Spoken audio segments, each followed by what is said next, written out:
తాకట్టులో ఉన్న బంగారాన్ని విడిపించి ఆ రోజు ఆన్లైన్ రేటుకే మేము కొంటాం. Sharma gold company. నమస్కారం గురుగారు. శ్రీమాత్రే నమః. గురుగారు, మీరు గత వీడియోలో చెప్పారు కదండి, అంటే అక్షయ తృతీయ రోజు మహాలక్ష్మీదేవి అమ్మవారి యాగం నిర్వహిస్తున్నారని. యాగానికి సంబంధించిన విశేషాలు తెలియచేయండి మాకు. ముందుగా ప్రేక్షకులందరికీ శ్రీమాత్రే నమః, శ్రీ గురుభ్యో నమః. జ్ఞానినాంనపి చేతాంసి దేవి భగవతి హిసా బలాయ కృష్ణమోహాయ మహామాయ ప్రయశ్చతి. యాగం అనేటటువంటిది ఈ యొక్క అక్షయ తృతీయ రోజు ఎవరైతే ఆచరిస్తారో నిజంగా వాళ్ళ జన్మ ధన్యమైపోతుంది. ఈ అక్షయ తృతీయ వైశాఖ మాసంలో వచ్చే ఈ అక్షయ తృతీయ చాలా వైశిష్టమైనటువంటిదిగా భావన చేసుకుంటారు. వేదమునందు, శాస్త్రమునందు, అలాగే పద్మపురాణంలో ఒక మహత్తరమైనటువంటి విషయాన్ని తెలియజేశారు.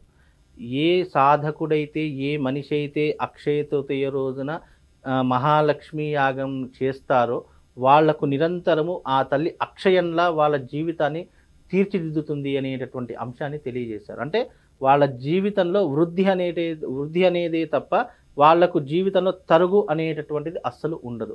అంత వైశిష్టమైనటువంటిది ఈ అక్షయ తృతీయ. అక్షయ తృతీయ అనేటటువంటిది మనిషి జీవితంలో ఎన్నో ఒడిదుడుకులు ఎదుర్కొంటారు.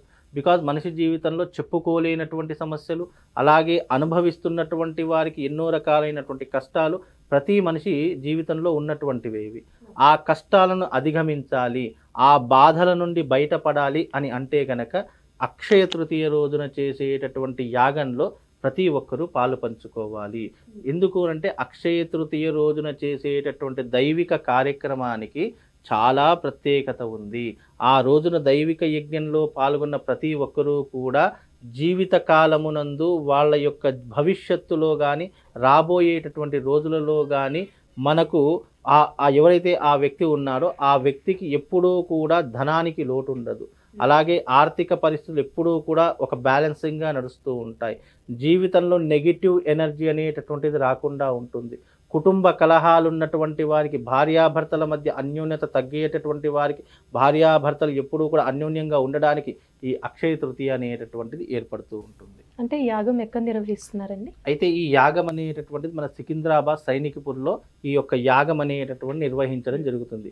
ఇది శ్రీ సత్యనారాయణ స్వామి దేవస్థానంలో ఈ యొక్క యాగం అనేటటువంటి నిర్వహించడం జరుగుతుంది. ఈ యాగంలో పాల్గొనేటటువంటి వారు ముందుగానే రిజిస్ట్రేషన్ చేసుకోవాలి. అంటే ఏ విధంగా సంప్రదించాలి? కింద మనకి స్క్రోలింగ్ నెంబర్ వస్తుంది కదమ్మా, ఆ స్క్రీన్ మీద కనిపిస్తున్న నంబర్ ఉంటుంది కదా, ఆ నంబర్కి ముందుగా మేము యాగానికి రావాలనుకుంటున్నామండి, దానికి తగినటువంటి ఫీజు ఏదైతే ఉంటుందో అది చెల్లించేసి ముందుగానే వాళ్ళు యాగానికి రావాల్సి ఉంటుంది. యాగానికి వచ్చేటటువంటి ప్రతి ఒక్కరికి కూడా అమ్మవారి యొక్క వస్తువులు కరంగళిమాల ఒకటి, అలాగే హారిద్రికామాల ఒకటి, అలాగే ముత్యాలమాల, అమ్మవారికి సహస్రనామాలతో చేసేటటువంటి కుంకుమార్చన ఏదైతే చేస్తామో ఆ కుంకుమ ఒకటి ఇవ్వడం జరుగుతుంది.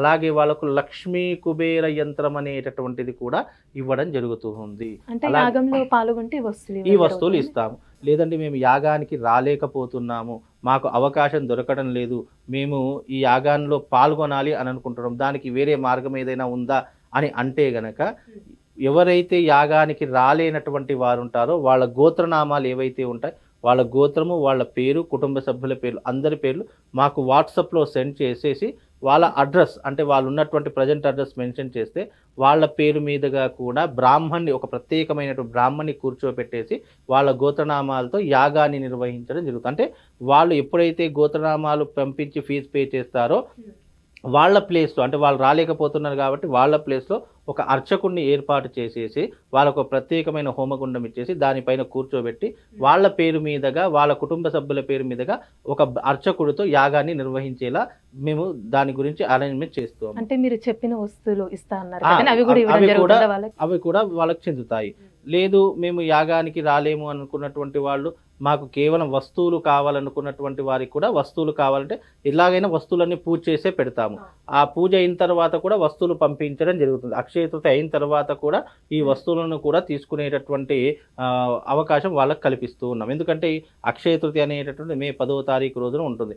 చాలామంది 10వ తారీఖు అయిపోయిన తర్వాత కూడా వీడియో చూస్తారు, అయ్యో మేము పాల్గొనలేదే, మేము రాలేకపోయామే, మాకు ఈ విషయం తెలియదే అని అన్నటువంటి వాళ్ళకు కూడా మేము పూజ చేసినటువంటి వస్తువులు కొన్ని మా దగ్గర పెట్టుకుంటాము. ఎవరికైనా కావాలి అని అనుకుంటే కనుక తప్పకుండా ఆ వస్తువులు వాళ్ళు అడ్రస్ పంపిస్తే కనుక వాళ్ళ ఇంటికి కొరియర్ చేసేటటువంటి బాధ్యత కూడా మేము తీసుకుంటాము. ఈ యొక్క యాగంలో పాల్గొనే ప్రతి ఒక్కరూ కూడా ముందుగా రిజిస్ట్రేషన్ చేసుకుంటేనే యాగంలో పాల్గొనడానికి అవకాశం అనేటటువంటిది అంటే సమయం అంటూ ఎప్పుడండి? మనకు ఈ యాగం వచ్చేసి ఉదయం 10 గంటలకు ప్రారంభమవుతుంది. మే 10వ తారీఖు రోజున ఉదయం 10 గంటలకు యాగం ప్రారంభమవుతుంది. మధ్యాహ్నం 3:30-4 గంటల వరకు యాగం అనేటటువంటిది కొనసాగుతుంది. 4 గంటలకు పూర్ణాహుతి అనేటటువంటిది ఉంటుంది. అయితే ఈ యాగంలో వేద మంత్రాలతో, వేద ఉచ్చారణతో, అలాగే తంత్రశాస్త్రంలో ఇచ్చేటటువంటి బీజాక్షర మంత్రాలతో ఈ యొక్క యాగం అనేటటువంటి నిర్వహించడం జరుగుతుంది. ఈ యాగంలో ప్రత్యేకంగా అంటే ఎవరు ఇప్పటి వరకు చేయలేదు, అమ్మవారికి సంబంధించినటువంటి యంత్ర మండపం వేస్తాము. ఆ యంత్ర మండపానికి యంత్రార్చన ఉంటుంది, తంత్రార్చన ఉంటుంది, యాగం నిర్వహించడం ఉంటుంది. ఇప్పటివరకు యంత్రం అనేటటువంటిది ఎవరు వేశారో వేయలేదో తెలియదు, కానీ ప్రత్యేకంగా తంత్రశాస్త్రంలో ఏదైతే మనకు వేదము శాస్త్రం ప్రామాణిక గ్రంథాలతో చూపించిందో ఆ యంత్రానికి అర్చన చేసి ఆ యాగం అనేటటువంటి నిర్వహించడం జరుగుతుంది. యంత్రార్చన అనేటటువంటిది తంత్రశాస్త్రంలో ప్రధానమైనటువంటి ప్రక్రియ. ఆ యంత్రార్చన చేసిన తర్వాత అమ్మవారి యొక్క లక్ష్మీ కుబేర తంత్రయాగం అనేటటువంటిది నిర్వహించడం జరుగుతుంది. కనుక ఈ తంత్రయాగంలో పాల్గొనే ప్రతి ఒక్కరూ కూడా ముందుగా రిజిస్ట్రేషన్ చేసుకొని యాగంలో పాల్గొంటే కనుక తప్పకుండా ఈ యాగ ఫలితము 100% వాళ్ళ జీవిత కాలంలో ఉపయోగపడుతుంది. అంటే యాగంలో పాల్గొనడానికి వీళ్ళు ఏమైనా వస్తువులు అంటే తెచ్చుకోవాలండి? వాళ్ళు వస్తువులు ఏమీ తెచ్చుకోవాల్సిన పని లేదు, కేవలం ఫీజు పే చేసి వాళ్ళు వచ్చి యాగంలో పాల్గొంటే సరిపోతుంది. అలాగే ఈ యొక్క క్రోధినామ సంవత్సరంలో కొన్ని రాశుల వారు మాత్రం తప్పకుండా ఈ యాగం అనేటటువంటిది నిర్వహించుకోవాలమ్మా. అంటే ఏ రాశుల వారికి సంబంధించి? అయితే ఈ యొక్క క్రోధినామ సంవత్సరంలో అక్షయ తృతీయ రోజున తప్పకుండా, ఎందుకంటే గురుబలం అనేటటువంటి తప్పకుండా అందరికీ కావాలి. కాబట్టి గురుబలం అనేటటువంటిది ఈ అక్షయ తృతీయ తర్వాత తగ్గుముఖం పడుతుంది కొన్ని రాసుల వారికి. వాళ్ళు రాజయోగాన్ని సిద్ధింపజేసుకోవాలన్నా, వచ్చేటటువంటి యోగాన్ని వాళ్ళు తమ జీవితకాలంలో ఉపయోగించుకోవాలనుకున్న ఈ అక్షయ తృతీయ రోజున నేను చెప్పేటటువంటి రాసుల వారు తప్పకుండా ఈ అక్షయ తృతీయ రోజున పాల్గొనండి. ముఖ్యంగా మొదటి రాశి మేషరాశి వారు గురువు వాళ్లకు మార్పు చెందుతుంది. ఇప్పుడు మేషరాశిలో గురువు ఉన్నాడు కాబట్టి గురువు చేంజ్ అవుతున్నారు, వృషభ రాశిలోకి చేంజ్ అవుతున్నాడు కాబట్టి మేషరాశి వారు ఈ యొక్క యాగాన్ని నిర్వహించుకోవాలి. అలాగే మకర రాశి వారు యాగాన్ని నిర్వహించుకోవాలి. అలాగే కుంభరాశి వారు, ఎందుకంటే వాళ్ళకు శని ప్రభావం నడుస్తుందండి, కుంభరాశి వారు ఈ యాగాన్ని నిర్వహించుకోవాలి. అలాగే మకర రాశి వాళ్ళు కూడా యాగాన్ని నిర్వహించుకోవాలి. ధనుస్సు రాశి వారు కూడా యాగాన్ని నిర్వహించుకోవాలి. ఈ రాశుల వారు తప్పకుండా ఈ యొక్క లక్ష్మీ కుబేర తంత్ర యాగంలో ఈ రాశుల తప్పకుండా పాల్గొంటే కనుక రాబోయేటటువంటి రోజుల్లో రాబోయే విపత్తులు కానీ, గండాలు కానీ, ఆపదలు కానీ తొలగిపోయి సిరి సంపదలో తులతూగుతారు అని కూడా చెప్పుకోవచ్చమ్మా. చాలా చక్కగా తెలియజేశారండి, మాకు ధన్యవాదాలు. శ్రీమాత. సుమన్ టీవీలో మీ పర్సనల్ అండ్ బిజినెస్ ప్రమోషన్స్ కోసం కింది నెంబర్కి కాంటాక్ట్ చేయండి.